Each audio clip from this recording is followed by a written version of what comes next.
I'm Sandeep Walia. I'm the Chief Operating Officer for Middle East for Marriott International. Good afternoon, and a pleasure to see you. We're here at AHIG 2021 in Dubai, in person for the first time in a little while. How would you describe the mood among hotel investors here at the show and across the region? As you can see it on my smile and all the smiles on everybody's face, it is one of optimism. We've started to see business coming back. I think the good news is there is a huge amount of pent-up demand. So whenever you see a corridor opening up, you automatically see guests traveling, especially for the leisure space first, clearly. But every market that opens, when UAE opened, it was a similar story. When Turkey opened, and recently Jordan opened up, and we're seeing similar trends with business coming back. In fact, even within about a month and a half, Jordan did a better RevPAR than 2019. So clearly shows a pent-up demand, and that's certainly optimistic for all of us. Are you seeing any change in what those travelers are demanding? Has there been any sort of flight towards privacy, towards luxury? What are holidaymakers after? First of all, we're seeing the leisure market come back first. So that's a clear one direction that is happening. People have been stuck at home. They want to travel out. They want to go with their families, spend some time.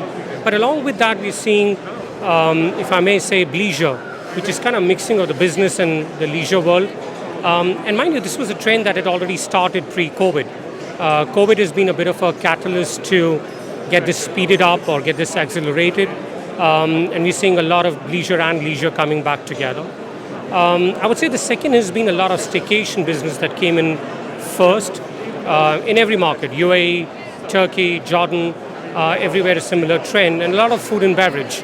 People have been unable to travel out, so at least they would like to go and be with the families and friends and dine out. So we've seen a lot of uptake on restaurant business, not banqueting as yet, but food and beverage has been really doing well.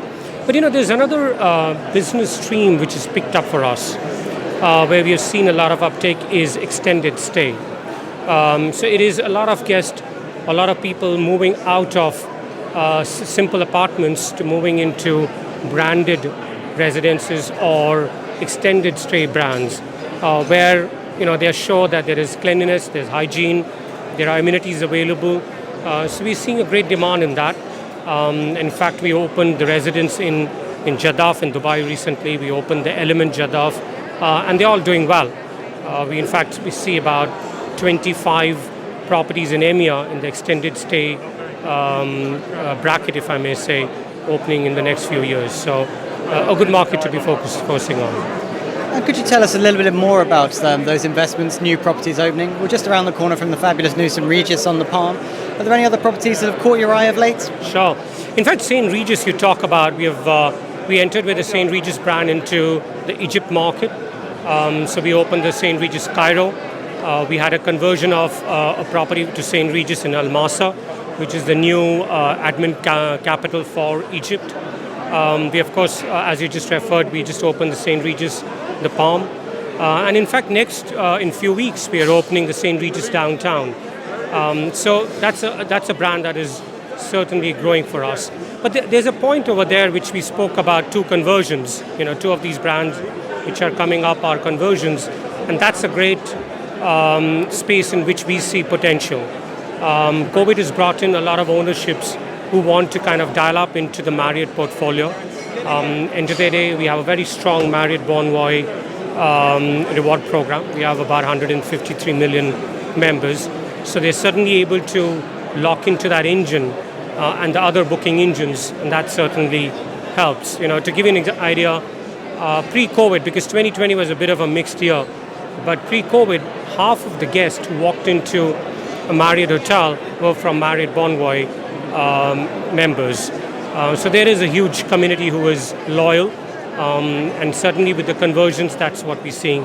So to that effect, we also have the conversion of a hotel to the JW Riyadh, which is happening in Q4. We just had a conversion of Al Wataba in Abu Dhabi. So we're seeing a lot of conversion as well into our brands. And just finally, we're now days away from Expo 2020. It's going to be a headline event here in Dubai for the next 6 months. Will it be of benefit to Marriott and the wider hospitality community? Absolutely. I'm very optimistic about Expo. But one thing to start before I answer the question is Expo is not a 1 week event. It's not a 1 month, it's 6 months. So I think it needs to be looked at holistically. But the booking trend has been very good. We are seeing a good uptake on bookings like we have in the last quarter. We're starting to see Q4 pick up.